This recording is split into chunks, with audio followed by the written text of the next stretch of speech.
E aí, tudo Tudo bom? bem? Então Boa fica à noite. vontade, a palavra está com você agora. Boa noite. Bem-vindo. Obrigado. Deixa eu compartilhar aqui minha tela. Bom, espero que vocês estejam vendo a minha tela agora. Maravilha. Certo? Dá para ver.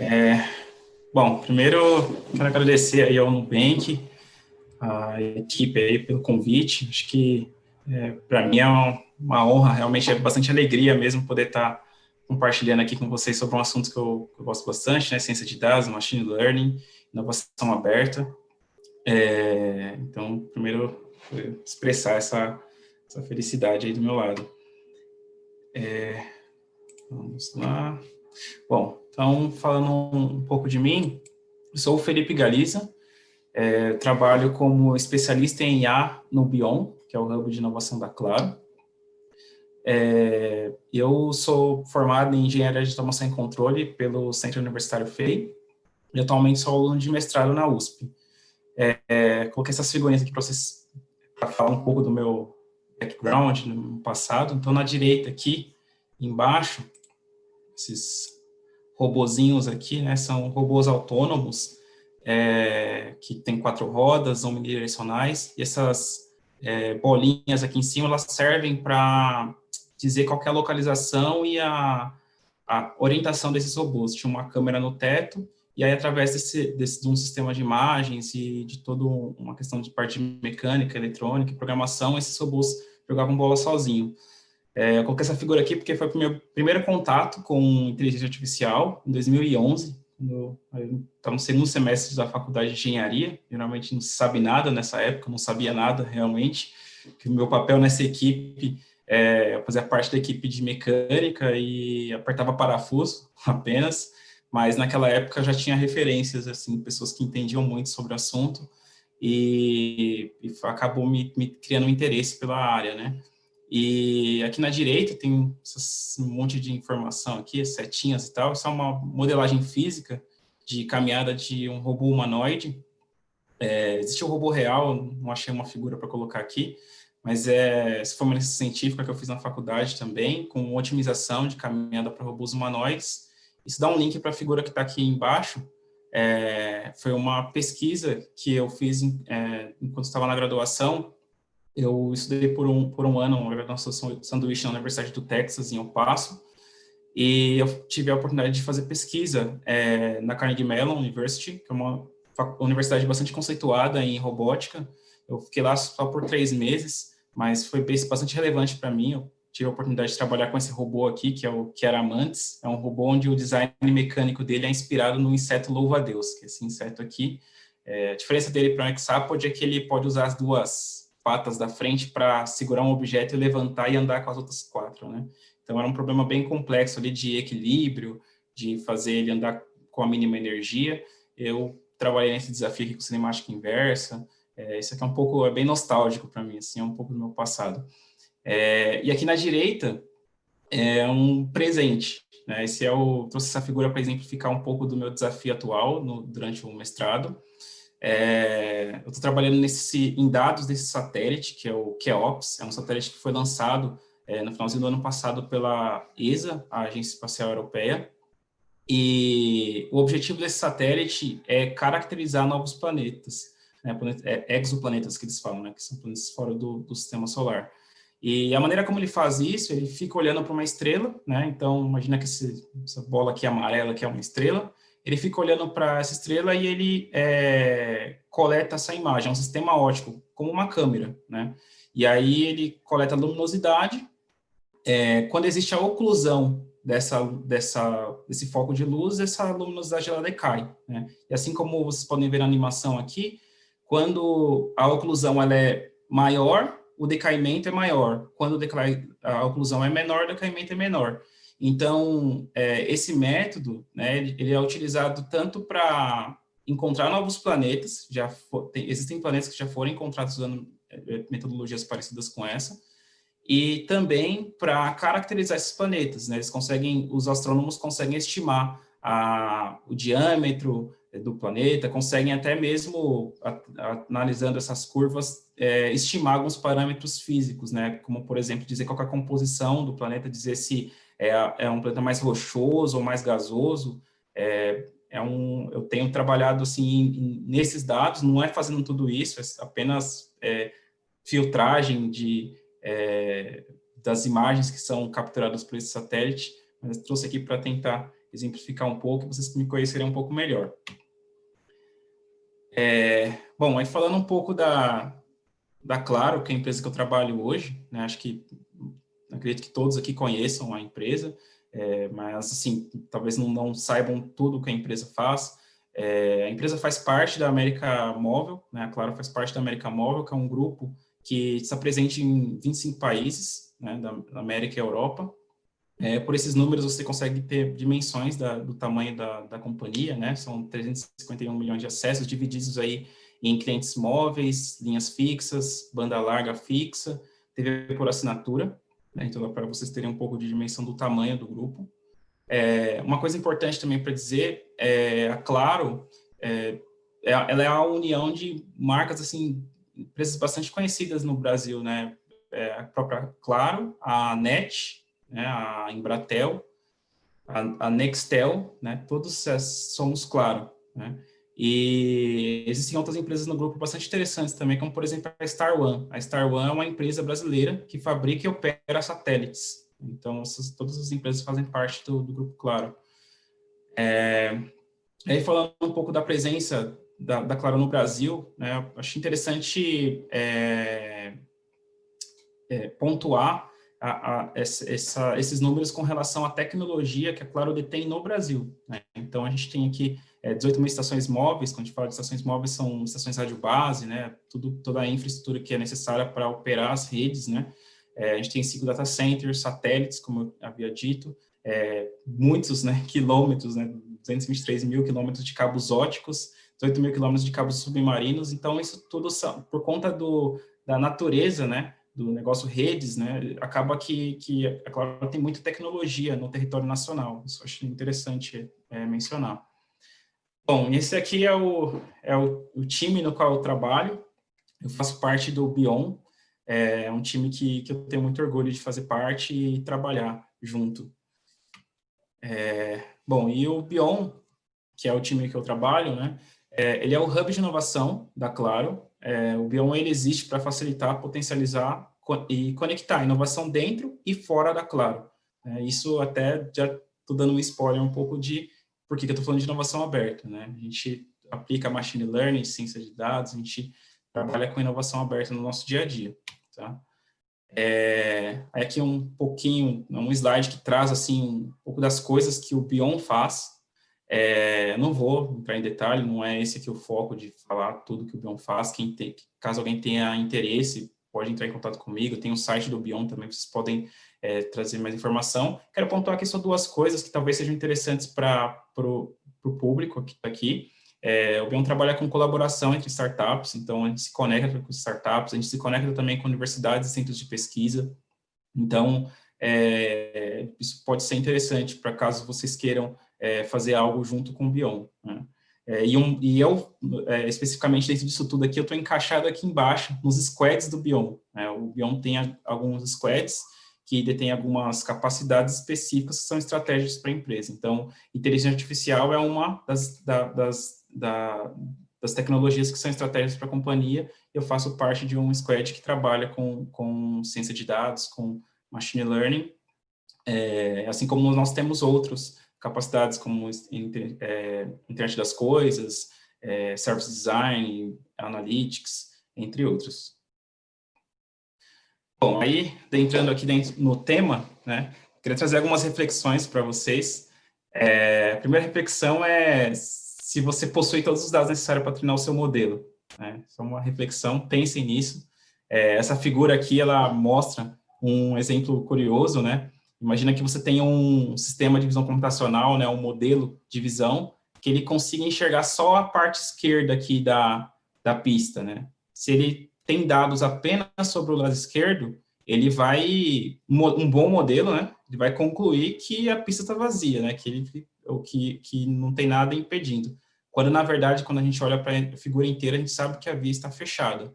Então, aqui é uma ilustração, né, para a gente enxergar, né, um problema que acredito que a maioria de vocês já estão da área, já sabem, né, que é a falta de dados necessários para você caracterizar o domínio como um todo, né, do que você está trabalhando.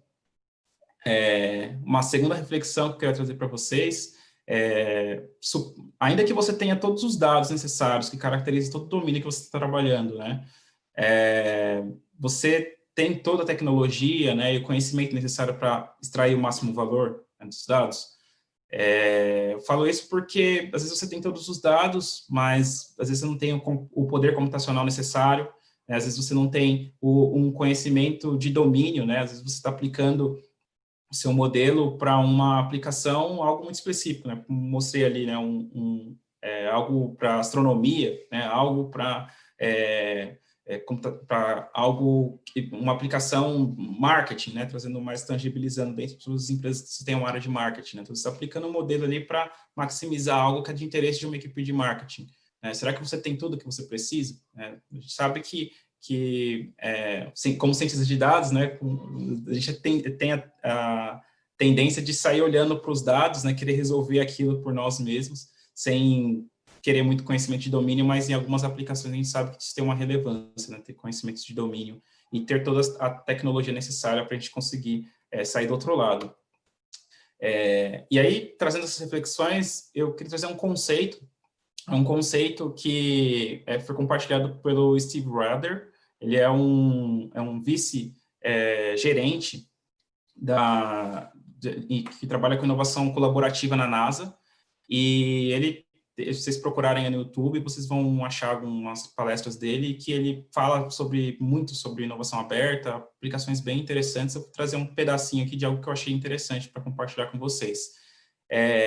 Então, falando um pouco sobre abrangência e profundidade, né? Quando a gente pega no nosso tema aqui, né, o grande tema que é Machine Learning, né, ciência de dados, né?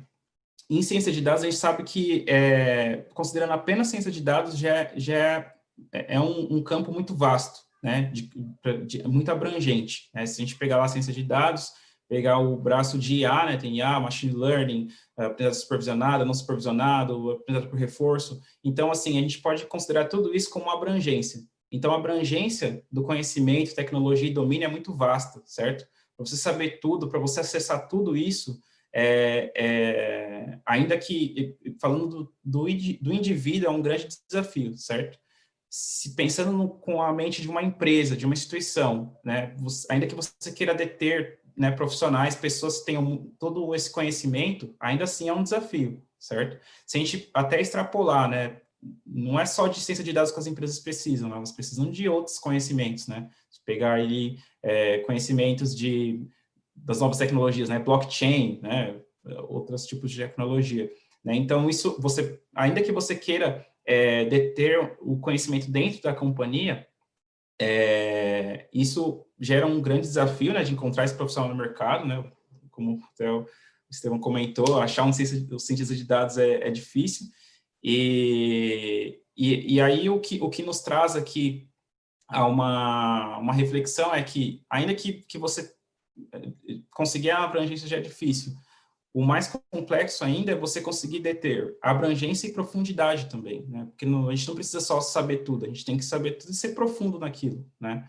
E aí a gente até entra naquela questão, né, de carreira, né? Se a gente quer ser especialista, né, ter profundidade, né? Se quer ser especialista em processamento de linguagem natural, por exemplo, ou ser abrangente, quero saber tudo, né? Se quero ser generalista. Então, essa é uma dificuldade que acho interessante esse tema, porque é tanto para a questão de gestão de carreira, quanto colocando a cabeça ali de uma empresa, né, para você ter uma gestão de conhecimento, de time dentro ali mesmo. Uma universidade também tem o mesmo problema, e isso é uma reflexão que o Steve Rudder traz de um jeito bem interessante, né, que eu vou tentar exemplificar aqui, né, caindo em ciência de dados. Então, trazendo um plano cartesiano para tentar exemplificar um pouco disso e ilustrar. Então, imagina que no eixo horizontal, a gente tem a abrangência do conhecimento, domínio e tecnologia. e no vertical a gente tem a profundidade e complexidade do problema que se quer se resolver. Se a gente considerar tudo isso como um universo, certo? Se a gente pensar numa instituição, por instituição entendam, né? Uma empresa, uma universidade, um centro de pesquisa, né? Uma empresa ela detém um espectro, certo? Só um pedaço do conhecimento disponível. Então, uma empresa ela detém um conhecimento, né, de uma indústria, de uma disciplina, né, algo específico. Isso é um espectro. E se a gente pegar uma tecnologia, por exemplo, machine learning, né, as empresas, né, hoje como o tema está em alta, praticamente todas as empresas, elas detêm esse conhecimento interno, ela detém esse conhecimento lá com squads, com times que detêm essa capacidade. Mas esse conhecimento também está disponível em outros lugares, certo? Em outras empresas, em outras instituições, e ainda, como eu disse, a gente está falando só de machine learning, a abrangência, às vezes a empresa, se ela quiser ser mais abrangente no conhecimento que ela detém ali dentro da instituição, talvez ela tenha que acessar esse conhecimento fora, certo? Então, é o que as empresas fazem. As empresas, geralmente, ainda que ela detenha ali times que são bem capazes no que eles fazem, chega um momento, né, dependendo do que ela quer resolver, ela precisa acessar um conhecimento que ela não detém, né, pensando numa tecnologia só, machine learning. Tentando generalizar um pouco mais, trazendo para o contexto aqui, que é mais em casa, né, indústria de telecom, né, imagina que tem lá outros conhecimentos de domínio, né? Por exemplo, conhecimento de como funcionam as redes fixa, móvel, satélite, TV por assinatura, streaming, né? Esse conhecimento, ele, de novo, né? Dentro da instituição, dentro da empresa, mas ele também está disponível em outros lugares, outras instituições possuem conhecimento associado a esse domínio e que a empresa talvez, né, tenha que acessar esse conhecimento. Se a gente fala de tecnologias emergentes, né, coisa mais nova, né, você pegar blockchain, computação quântica, 5G, né, esse problema vai ficando cada vez mais complexo, certo? Porque como são tecnologias mais novas, esse conhecimento ele tende a estar mais fora do que dentro da instituição. Então, isso vai trazendo uma empresa que quer inovar, quer trabalhar com tecnologias muito novas, ela tem que cada vez mais acessar esse conhecimento fora, né? E o mais rápido possível para ela conseguir se manter ali inovadora, certo? E o pensamento que o Steve Rader traz aqui é justamente o que ele chama de the crowd, né? A multidão, né? O Steve Rader fala que a única maneira de conseguir cobrir todo esse espectro, né, de ser inovador, né, trazendo, como eu falei assim, trazendo para o contexto, né, de empresa, do indivíduo ali, de você conseguir, de fato, deter e acessar todo esse conhecimento, de fato, considerando todo o ecossistema, todos o que a gente vai falar sobre atores do ecossistema. Então, essa é a motivação, dentro desse contexto, que a inovação aberta faz sentido, né? Então, o que significa a inovação aberta, né? Simplesmente convidar parceiros de fora da empresa, né, de fora do seu dia a dia ali, do seu normal, né, e apresentar para esses parceiros, né, quais são as suas maiores dores, oportunidades, dificuldades, né, e aí você co-criar soluções junto com esse parceiro, né. É simples assim. E aí, assim, quando a gente vai se aprofundando nesse conceito, né, de inovação aberta, é importante tirar algumas confusões, né? Quando a gente fala em inovação aberta, não necessariamente quer dizer aberta para todo mundo, certo? Pode ser aberto para todo mundo. Por exemplo, open source. Geralmente, software open source é aberto para todo mundo, né? Mas você pode ter uma iniciativa de inovação aberta que é aberto apenas para os envolvidos, né? Você tem ali 2, 3 envolvidos e você está fazendo inovação aberta porque você está saindo do prédio, certo? Mas é uma inovação apenas para os envolvidos. Uma outra confusão que o pessoal faz também é que aberta significa de graça. Não necessariamente também, né? Você pode ter, sim, iniciativas de inovação aberta que são de graça, né? De novo, o exemplo do open source, né?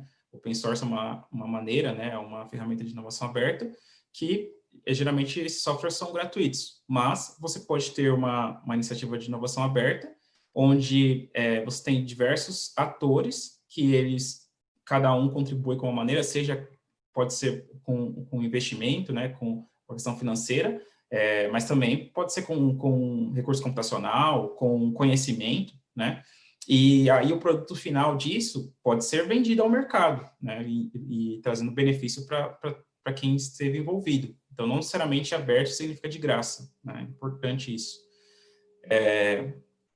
E uma maneira também simples de explicar esse conceito de inovação aberta é falando do contrário, né? Que é da inovação fechada. O que é a inovação fechada? A inovação fechada é o tradicional, né? É o que as empresas faziam muito no passado, que era ter aquele P&D, né?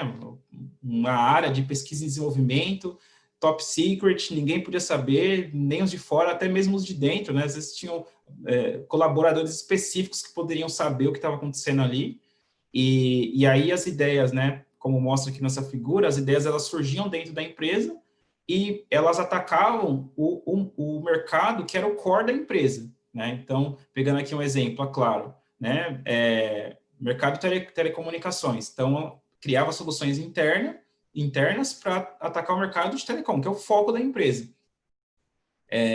E aí, assim, o que significa a inovação aberta? A inovação aberta, ela faz com que o limite ali, né, da corporação não seja tão rígido assim, né? Ela permite que as ideias, elas entrem na empresa, né? E como que as ideias vão entrar, né? Com colaborações com atores externos. Então, ela permite, né, que essas ideias entrem, e também ela permite que as ideias saiam, né? Você tanto recebe a colaboração de alguém, quanto você também colabora com alguém. E o que isso gera, né? Dentre outros benefícios que a gente vai falar aí um pouco mais para frente, um benefício que já é nítido aqui é que você não ataca apenas o seu mercado, que é o core, que é onde você está olhando, né? Invariavelmente, você pode acabar atacando o mercado alternativo. É um exemplo, por exemplo, de uma empresa de telecomunicações, junto com uma empresa bancária, atingir o mercado de agronegócio, né? Porque esse é um benefício, né, de inovação aberta, você abrir, né, as suas possibilidades. E quando a gente fala de inovação aberta, é muito importante destacar os atores do ecossistema, né, que são justamente eles que fazem tudo acontecer, né, que fazem a inovação de fato ser inovação aberta. Então, quem são esses atores do ecossistema? Né? Todos nós aqui somos atores do ecossistema. Né? Eu coloquei aqui alguns exemplos, não se limite a esses, né? Mas aqui são alguns exemplos. Corporações, né? São as empresas grandes, né? Que se diz assim, né? As startups, as aceleradoras, fundos de investimento, incubadora, centros de pesquisa, universidades, né? Todos esses são atores do ecossistema, inclusive os consumidores. Né? Os consumidores, eles são considerados um ator do ecossistema, que eles, afinal de contas, né? Eles são a razão de tudo isso, né? Geralmente, quando se fala de empresas. Então, os atores do ecossistema, eles têm uma relevância muito grande, né? Que é justamente a colaboração desses atores, de dois ou mais desses atores, que faz uma inovação ser categorizada como inovação aberta. E aí, assim, uma coisa que é importante destacar, né? Acho que muitos aqui trabalham em empresas que provavelmente existe, né? Ali colaboração entre áreas, entre consultorias, entre outras empresas, né? Mas uma coisa que é importante destacar é que a inovação aberta, ela não é uma contratação de fornecedor apenas, né? Ela é uma parceria que traz benefícios para todos, né? Ela é a união de atores que detenham uma excelência, um conhecimento ou um recurso específico com outros atores que também detêm algo que é complementar e essa união faz com que esses atores cheguem mais longe. Né?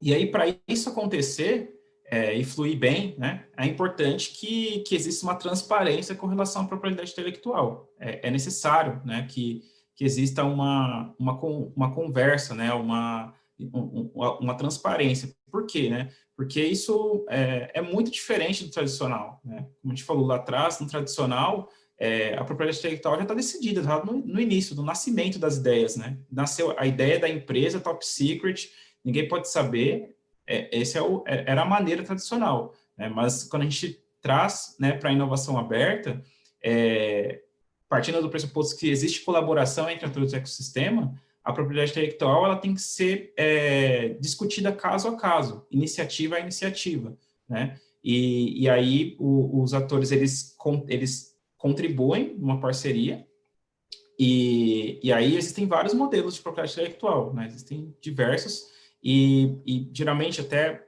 por experiência, assim, a gente vê que não existe um one size fits all também aqui, geralmente iniciativa a iniciativa, e aí isso é um ponto chave, assim, para que tudo funcione bem e se realmente seja caracterizada como uma inovação aberta, não apenas uma contratação de fornecedor, né?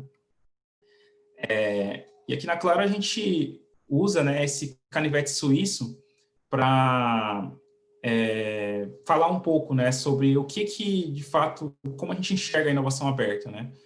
A inovação aberta, ela expande os horizontes, né? Ela te dá mais do que uma única maneira, né?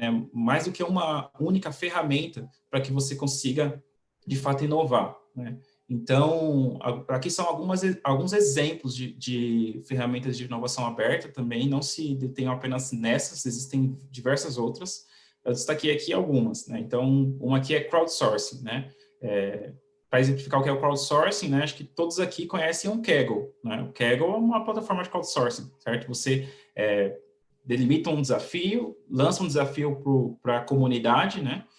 E essa comunidade, né, do Kaggle, ela tem lá mais de 1 milhão de cientistas de dados cadastrados na plataforma e eles resolvem aquele problema em troca, né, de recurso financeiro. Então, essa é uma ferramenta de inovação aberta, né? Uma outra ferramenta são hackathons, onde você determina um desafio também e chama atores do ecossistema para resolver esse problema. Uma outra ferramenta bastante poderosa de inovação aberta é a cocriação, né? Cocriação com esses atores do ecossistema. Então, você pode chamar ali, né, uma empresa chamar outra empresa, né, outra corporação para resolver um problema, né? Uma cocriação com startups, com universidades, com centros de pesquisa, né? Isso caracteriza inovação aberta. Ideatons, né? A diferença entre ideaton e hackathon, basicamente, é que o ideaton, ele mais ali é uma boa ideia, que chega num protótipo, né? O hackathon geralmente sai com MVP, basicamente, mas são ferramentas ali diversas de inovação aberta também. O Meetup, né? Interessante isso, porque a gente está no Meetup aqui, e o Meetup é uma ferramenta de inovação aberta. Por quê? Porque é um espaço que geralmente as empresas disponibilizam para que haja troca, né, de conhecimento. Então, é um espaço onde existe essa colaboração, né? E então é considerado também uma ferramenta de inovação aberta, que a gente considera uma ferramenta bastante poderosa. E, enfim, aqui é uma maneira, né, de a gente conseguir tangibilizar, né, o que de fato, como a gente pode acionar essas ferramentas.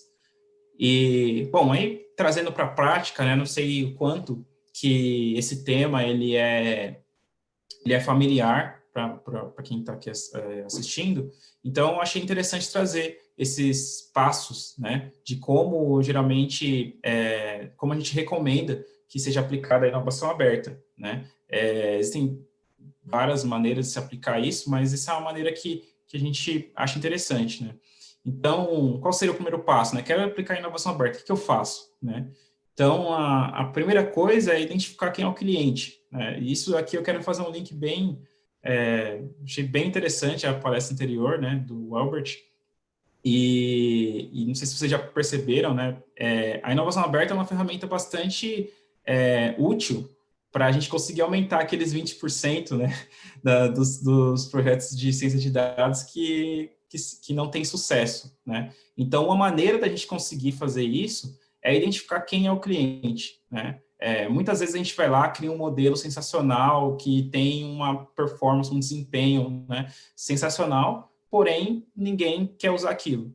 Qual que é o problema, né? Geralmente você não tinha um cliente, não tinha ninguém que precisava daquilo, né?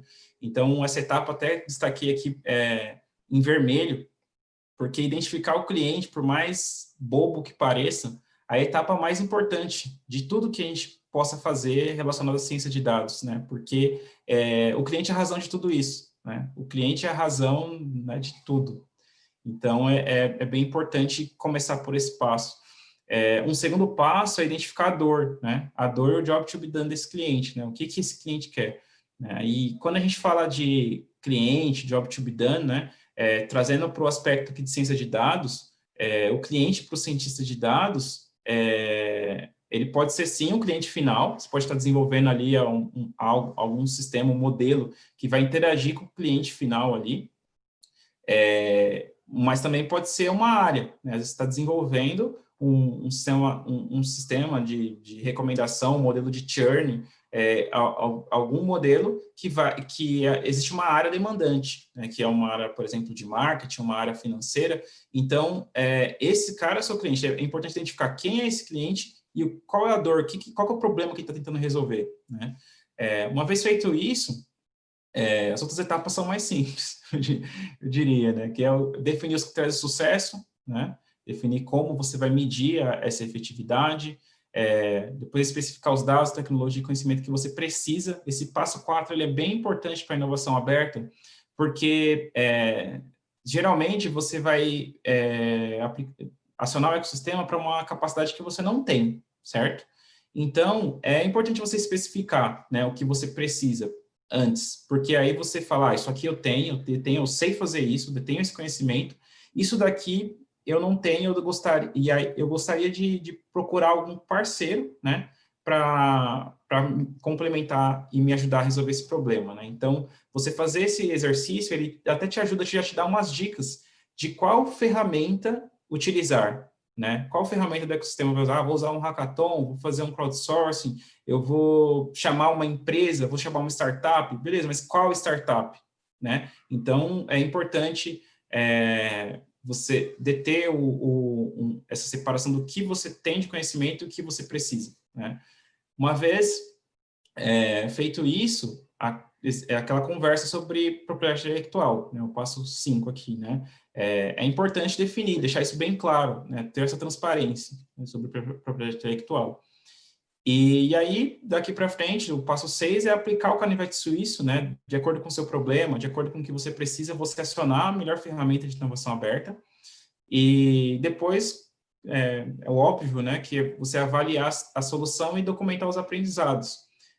Documentar os aprendizados é algo bastante relevante, porque um ganho bastante relevante de inovação aberta não apenas você ter uma solução melhor do que você tinha antes, ou você chegar em uma solução única, né, trabalhando com um ator do ecossistema, mas também você documentar, você aprender uma capacidade que você não tinha. Então, os aprendizados, eles tendem a ser até, assim, ter uma proporção talvez maior do que a solução, ou equiparado por conta dessa troca, né? A diversidade, ela traz muito benefício com relação ao aprendizado. Bom, e falando um pouco da etapa que eu destaquei mais ali, né, que de quem é o cliente, né, da primeira prática de inovação aberta, que aí a gente pode expandir, filosofar bastante aqui, não vou fazer isso, mas né, um dos grandes, eu acredito, né, que um dos grandes problemas, né, a gente não conseguir colocar o machine learning, né, em sua total efetividade, né, ter cada vez mais casos que impactam a vida do cliente, é justamente não saber quem é o cliente, né? Então, trouxe aqui essa figura, né, que mostra esse fluxo. Ele é um fluxo que é de uma metodologia que é bastante conhecida do pessoal de negócios, né, quem trabalha com negócios sabe isso daqui muito bem. Existe um livro, né, do Steve Blank, que ele explica em detalhe, né, Startup Enxuta, fala sobre isso. Então, quem né, já tentou abrir uma startup, já estudou sobre isso, sabe muito bem disso, então tem lá as etapas, né, saber qual é o problema, qual é a solução, né, isso são hipóteses, né, você cria hipóteses de, isso é um problema, essa é uma solução, nós podemos vender essa solução, né, no contexto de uma startup isso faz muito sentido, né, às vezes você pode ter um produto sensacional, algo que resolve um problema, mas ninguém quer comprar, então no contexto de uma startup isso é bem relevante, e aí daqui para frente é mais a questão da escala, né, se você testa, você cria hipóteses de escala. Por que eu trouxe tudo isso aqui, né, se a gente, olhando para isso aqui, talvez alguns aqui estejam pensando, né, como eu já pensei por muito tempo, né, que isso aqui não é meu problema, né, isso aqui eu quero, eu sou um cientista de dados, eu quero modelar, né, e aí geralmente a gente tende a dizer, né, a pensar que esse fluxo daqui é responsabilidade do pessoal de negócios, né, mas o que eu tenho para compartilhar com vocês assim é que de um tempo para cá eu tenho cada vez mais confiado e aprendido que isso não é verdade, né? Isso não é verdade, porque quando a gente fala de empresas, né, que querem ser data-driven, né, que empresas que de fato conseguem, né, ter sucesso, e de novo trazendo, não estou falando apenas de empresas, né, mas de áreas de ciências de dados, né, de indivíduos, cientistas de dados, né, que fazem modelos de sistema de recomendação, desculpa, que fazem modelos, né, de machine learning relevantes, geralmente isso passa, né, por você saber ter uma clareza, né, de para quem você está fazendo aquilo. Então, eu acredito muito, né, e isso a gente pode, tem observado cada vez mais dentro das empresas que se a gente enxergar aqui na ótica, né, do cientista, né, entender que isso aqui são hipóteses, né, que a gente pode coletar dados, né, isso parece ser óbvio, mas não é, né, muitas das pessoas que rodam isso daqui, né, de CEOs de startups, de pessoas de negócio que rodam isso daqui, rodam de maneira empírica, né, de maneira com achismo, né? Ainda existe muito achismo, infelizmente, né? Mas se a gente olha com a ótica correta, né, de hipóteses mais dados, né, inclusive oportunidades de aplicação de machine learning, né, para a gente conseguir testar essas hipóteses, isso de fato leva, né, ao sucesso, né? Isso faz com que qualquer projeto de machine learning já inicie com uma grande possibilidade de sucesso. Além de saber quem é o cliente, né, que passada a etapa, né, a grande etapa de saber quem é o cliente, um outro desafio que é bastante relevante é saber qual é a necessidade desse cliente, né? E para isso, existem os jobs tipo done, né? Não sei se todos vocês já ouviram falar sobre esse conceito, mas de um jeito bem simples aqui, né, trouxe essa figura, job tipo done é a necessidade do cliente. Então, a gente pode pegar aqui, né, ficar pensando, a necessidade de um cliente, ele quer prender um quadro na parede, né? Então, ele falou assim, então ele precisa de uma furadeira, então ele precisa furar a parede, então ele tem que comprar uma furadeira para furar a parede, que resolveu o problema dele, certo? Mas aí a gente chega assim e fala assim, não, ele não quer furar a parede, ele quer, na verdade, prender o quadro na parede, né? Então, para prender um quadro na parede, talvez a solução nem precise passar por furar ela, né? Hoje em dia, né, existem lá as fitas dupla face, então você cola, a fita dupla face resolve o problema do cliente que quer colocar o quadro na parede.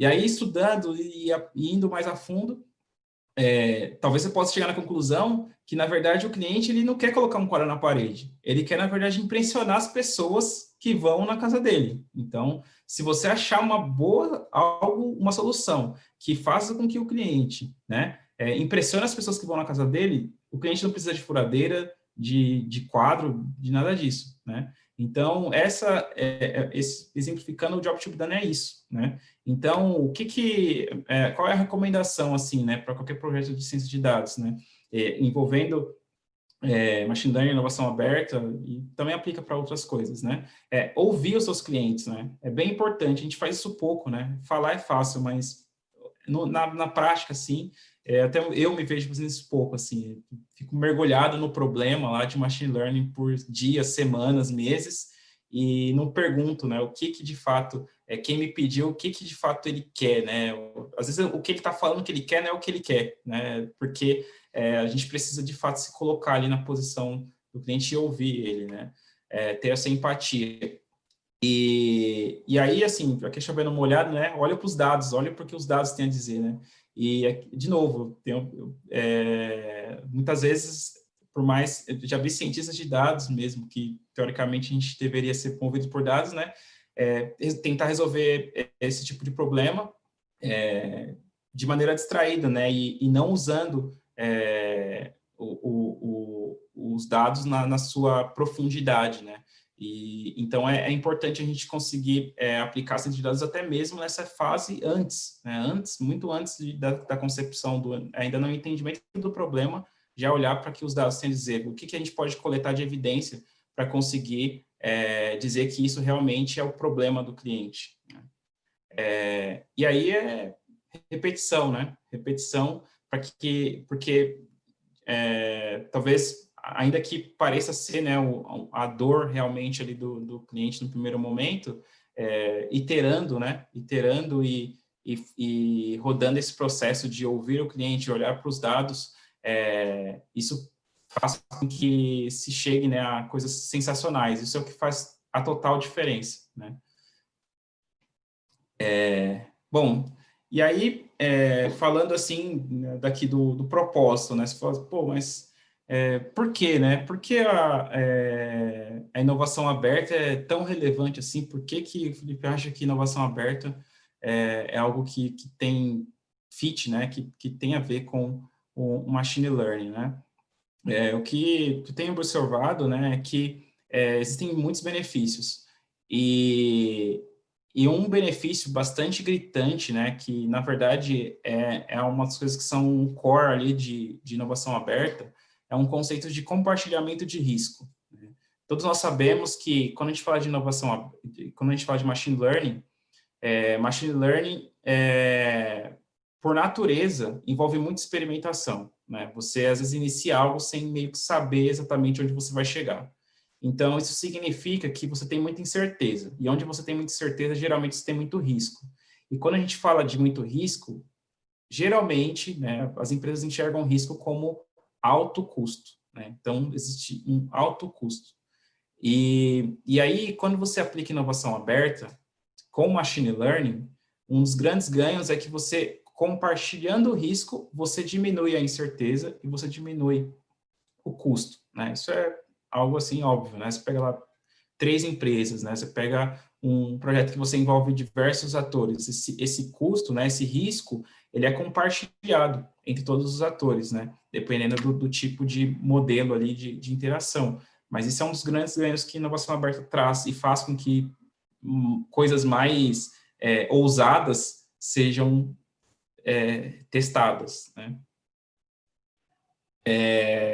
Um outro benefício bastante gritante de inovação aberta, e é um pouco óbvio até, né, é que você tem mais recursos, né? Se você se une a outros atores do ecossistema, geralmente você tem maior volume, diversidade de dados, né? Por diversidade, aqui eu quero dizer você ter dados diferentes, né? Imagina que você pode ter empresa de telecom, junto com uma empresa do agronegócio, junto com empresas logísticas, né? E você consegue criar soluções únicas, assim, soluções que não existiriam se esses recursos não estivessem juntos, né? E além quando a gente fala aqui de recursos, a gente está falando de tudo, né? A gente tem tanto, assim, questão de poder computacional, a questão de dados, mas também de conhecimento, né? Conhecimento, às vezes, você detém um conhecimento, né? Tenha lá uns times muito bons no aspecto de machine learning, porém, esse conhecimento unido, né, com outras empresas, com outros atores do ecossistema que detêm conhecimento em outras áreas de domínio, isso faz com que você possa ter essa diversidade necessária para resolver problemas ali que sejam de benefício não só dos dois atores do ecossistema, mas também da sociedade como um todo, né? E aí, um aspecto que não pode ser esquecido nunca, né, que é o aprendizado, né? Porque, geralmente, quando você entra numa iniciativa de inovação aberta, é para acessar uma capacidade que você não tem, né? Então, imagina que você vai fazer você quer resolver um problema que você chegou à conclusão que você quer testar computação quântica para você resolver esse problema, né? Geralmente, se você não tem esse conhecimento dentro de casa, você vai acessar, vai chamar um ator que tem esse conhecimento de computação quântica. Por pior que seja o projeto, por mais, né, por pior que seja o resultado desse projeto, depois da iniciativa, o que se espera é que você saiba alguma coisa sobre computação quântica. Então, mesmo que o resultado não seja o esperado, o aprendizado, ele ocorre. Geralmente, ele ocorre. E isso é um dos grandes ganhos. Você interagindo em diversas iniciativas com diversos atores, você vai detendo conhecimentos que façam com que você, de fato, aumente a sua capacidade de resolver os próximos problemas. Bom, aí, que é um case que eu achei interessante trazer, que envolve, são alguns exemplos, né, de como a Claro, ela tem acionado o ecossistema e para resolver problemas de machine learning, especificamente, né. Então, a gente tem muitos problemas, né, se a gente olha para os mercados, né, mercado de streaming, de TV por assinatura, né?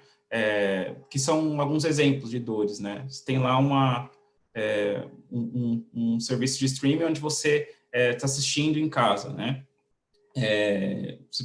Quem está assistindo, né? Porque no momento, né, pode ser uma criança, no outro momento você tem uma família, né? Às vezes é um indivíduo, é uma família. Então, isso é um exemplo de um desafio, né?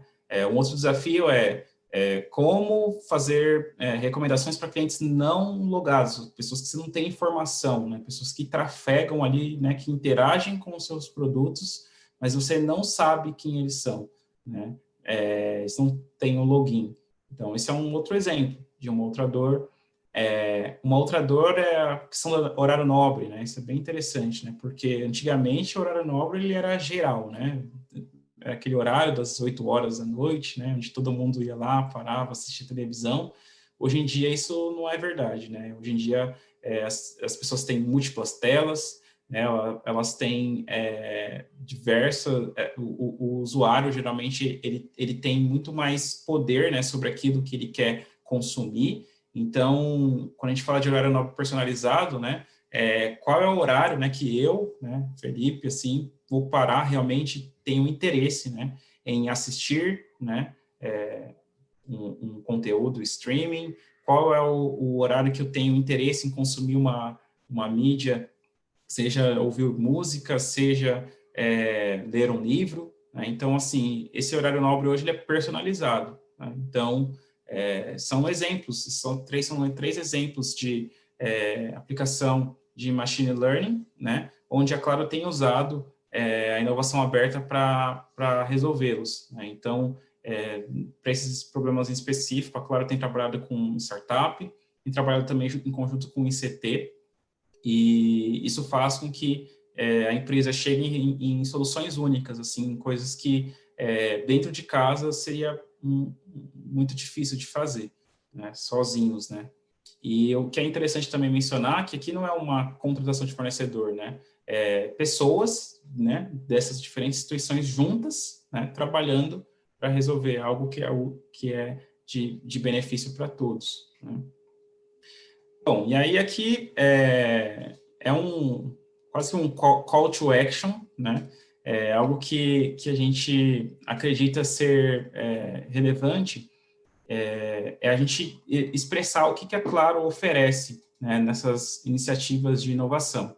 Então, a gente costuma dizer, né, que existem três coisas mais relevantes assim, que a Claro oferece, né, em todas as iniciativas de inovação aberta. Primeira coisa é cliente, né? A Claro possui muitos clientes, então a gente pode enxergar isso como uma grande plataforma, né, para experimentação. Então, se a gente considerar, né, os clientes da móvel, fixa, banda larga, TV por assinatura, são muitos clientes e clientes de perfis totalmente diferentes que possibilitam uma plataforma para que seja feita muita experimentação. E a Claro também possui muitos assets, né, que quando a gente fala de assets da Claro, geralmente estão bastante relacionados à infraestrutura. Então, alguns deles aqui, toda a infraestrutura de rede fixa, de rede móvel, né? Quando a gente fala de redes móveis, né, existem várias tecnologias, né? 3G, 4G, 5G, que está por vir, mas a Claro já possui, já detém ambientes de experimentação para parceiros que queiram testar soluções, co-criar soluções junto com a Claro. Existem redes também que são redes específicas, né, como CAT-M Narrowband, né, são redes que de longo alcance e baixa potência, então eles geralmente são muito usados para aplicação de internet das coisas. A Claro também detém essas redes e ela disponibiliza para parceiros que queiram realizar experimentos. Tem toda a infraestrutura de TV, né, e muitos dados, como vocês devem imaginar, né, muitos dados diversos. Um outro asset importante que a gente sempre menciona é que nós temos muitos problemas para resolver, né? Então, esse é a matéria-prima, né? Para que a gente consiga acionar o ecossistema e, de fato, chegar em soluções que sejam muito relevantes para todos, né? Bom, e aí, por fim, aqui, a gente quer deixar o convite para vocês, né? Qualquer ator do ecossistema, né? Então, a gente convida vocês, né, para poder se conectar com o Bion e co-criar soluções com a gente, né? A gente possui ali todos esses assets, não são apenas aqueles, e seja, né, como eu falei aqui, tem alguns casos, né, tem uma startup, eu tenho uma empresa, né, uma corporação, eu faço parte de uma empresa, né, sou pesquisador, né, ou não, sou um indivíduo, não tenho nada, só quero co-criar, tenho uma ideia interessante aqui, entre em contato com a gente, né, tá aqui o QR Code na direita, vocês podem acessar lá o bion.claro.com.br/contact, e lá vocês conseguem, né, fazer o cadastro de vocês, entrar em contato com o Bion, né, e a gente conseguir co-criar, né, tangibilizar tudo isso que foi falado aqui. Uma outra aplicação, né, prática, assim, de uma ferramenta de inovação aberta, como eu tinha dito, era o Ideaton, e nessa última sexta-feira, na Black Friday, a Claro lançou o Ideaton do Bem, que tem o slogan em rumo ao melhor normal. E esse hackathon, ele tem um desafio bastante interessante, né, que devido, né, motivado pela questão do Covid-19, a Claro está lançando esse desafio para que a gente consiga ter soluções que ajudem na retomada das atividades da sociedade, né? E esse desafio ele foi elaborado com base nos 5 objetivos sustentáveis da ONU, né, que são as ODS. Então, aqui estão 5 temas, né, que é fome zero, agricultura sustentável, saúde e bem-estar, educação de qualidade, energia limpa e acessível, trabalho decente e crescimento econômico. Esses são os 5 pilares, as soluções dos problemas precisam estar nesses 5 pilares. Já foi lançado, está aqui a programação para vocês, as datas, né, as inscrições vão até dia 10 de dezembro. E aí vocês, quem tiver interesse, participem, divulguem, né? Só acessar aqui no QR Code da direita, claro.com.br/hub do bem. Terão premiações em dinheiro para os ganhadores, né? Do primeiro ao terceiro lugar estão aqui as premiações. E, bom, por fim, queria também deixar aqui um convite para vocês também participarem do Claro Meetup. O Meetup da Claro tem 3 pilares, um pouco diferente do formato aqui do Meetup do Nubank, é um formato mais de painel, e são 3 pilares, pilar de pessoas, tecnologia e em alta. Então, os temas geralmente estão nesses 3 pilares, e esses são aqui um calendário do que já rolou esse ano. Em dezembro vai ter mais um tema que é diversidade. Caso vocês tenham interesse em assistir os conteúdos que já foram nos meses anteriores, vocês podem acessar o QR Code da esquerda. Nesse QR Code vocês podem acessar as gravações, e no QR Code da direita vocês conseguem ver as notícias e ficarem conectados aí para saber dos próximos eventos e realmente poder participar aí, caso vocês tenham interesse. Tudo bem? Então, era isso. Tá aqui o meu contato, né, o meu LinkedIn, podem mandar mensagem, se sintam à vontade para tirar qualquer dúvida, caso não tenha espaço aqui, também lá pelo LinkedIn, e obrigado. Muito obrigado pela apresentação, Felipe, parabéns pela apresentação. A gente realmente ficou com pouco tempo para perguntas, mas acho que dá tempo de colocar uma minha aí. Tem uma pergunta legal, vou aproveitar também a posição aqui para fazer uma pergunta minha, que mais talvez uma questão, você tá vendo isso aí há algum tempo, do Open Innovation. É muito legal ver como isso pode possibilitar não só trazer consequências positivas para as empresas participantes, mas para a sociedade como um todo, que acaba tendo usufruindo de tecnologias que foram desenvolvidas porque as empresas decidiram tomar alguns riscos em colaborar com outros. Mas, justamente, talvez existam alguns riscos envolvidos. Por que algumas empresas não fazem isso? Porque parecem haver tantos motivos bons para fazer. E você acha que elas fazem o suficiente? Isso é feito o suficiente aqui no Brasil? Bom,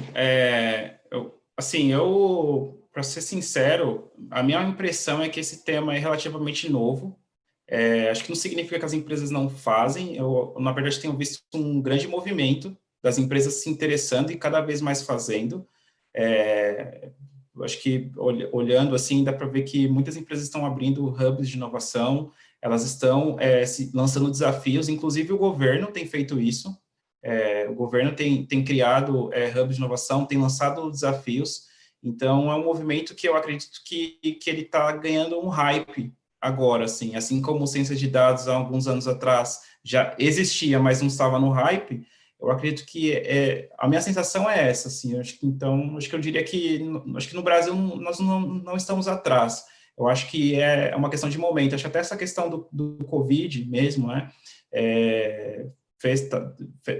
Tá sendo um motivador, né? Para que as empresas consigam lançar desafios também que não sejam apenas físicos, né? Hackathons já é um movimento que já estava crescendo bastante nos últimos anos. Eu acho que esse ano, por conta do isolamento social ali, então, as plataformas que lançam desafios online, elas têm crescido cada vez mais. Então, acho que é um momento mesmo que acho que tanto as empresas estão acordando para isso, e nós, né, como comunidade de ciência de dados, eu acho que é bem interessante também a gente abrir os olhos para isso, né? Acho que a galera já conhece muito o Kaggle, né? O Kaggle é isso, puramente, né?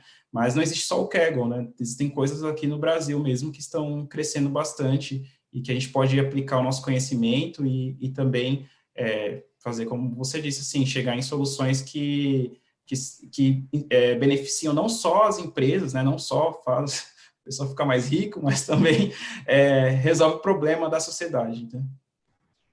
Legal. Tem mais uma perguntinha que eu vou fazer para você também dar suas considerações, mas eu só queria, antes que eu esqueça, convidar o pessoal que está aqui ainda, que a gente vai ter um meetup, o próximo meetup do Nubank, ele vai ser já no dia 8, então ele vai ser semana que vem. Então, a gente vai abrir o convite daqui a pouco, mas para o pessoal saber, ajudar a divulgar, porque é no boca a boca que o pessoal fica sabendo, né, e se interessa, e aí vai ser um meetup voltado para projetos que rolaram aqui dentro do Nubank, apresentado por Nubankers. Então, a gente faz isso tipicamente em dezembro, sempre é um meetup de dentro do Nubank, de projetos do Nubank. Então, é bem interessante. E acaba sendo diferente também, com mais apresentações e tudo. Agora, voltando assim para a última pergunta, que alguém fazendo um gancho, né, com a apresentação lá do Elbert, como já é difícil fazer uma gestão de um projeto de ciência de dados. E aí você vai fazer inovação aberta com uma equipe grande, distante, com, por exemplo, a Claro, uma startup e uma universidade. Então, assim, como você gerencia um projeto desse tamanho, sabe? E aí, se você quiser depois fazer suas considerações finais não relacionadas, o pensamento que você quer deixar para o pessoal. Tá certo. Assim, acho que para quem não teve essa experiência anteriormente, parece realmente algo muito grande. E, de fato, existem alguns desafios associados, né? Porque são culturas diferentes, né? Então, você pega lá uma cultura startup que ela está acostumada a ser muito rápido, entregar coisas muito rápido, né? Sem burocracia. E aí você pega uma outra empresa maior que tem uma velocidade, né, menor, precisa de aprovações e um nível hierárquico maior. São alguns desafios. Mas, assim, eu já participei de algumas... tenho participado de projetos desse tipo, já até há alguns anos, em outras oportunidades também, já trabalhei, estou acostumado já a trabalhar iniciativas envolvendo universidades, envolvendo centros de ciência e tecnologia, outras empresas, mais de uma empresa, e geralmente funciona, é bem legal. Na verdade, a experiência é muito boa, eu acredito que, assim, no começo, geralmente tende a ser um pouquinho, né, difícil mesmo, tem os desafios, mas o que acaba acontecendo geralmente, acho que em todas as iniciativas que eu participei, é que existe uma empatia, né, o pessoal se realmente entende o problema, realmente trabalha enxerga como um time só, né, não existe nós e eles, eu e vocês, né, é um time só, e acho que isso faz muita diferença, né, um time só, multidisciplinar, com conhecimentos diversos para resolver um problema. Então, geralmente, isso é muito mais positivo do que negativo. E, bom, como considerações finais aqui, eu só quero agradecer mesmo, acho que, como eu disse, foi uma honra, assim, poder estar aqui com vocês, compartilhar, espero que tenha sido útil, né, o que foi compartilhado aqui com vocês, e fiquem à vontade aí para entrar em contato, para falar, foi realmente uma experiência muito, muito legal da minha parte de estar aqui. Maravilha, foi muito bom recebê-lo. Muito obrigado pela sua apresentação de novo.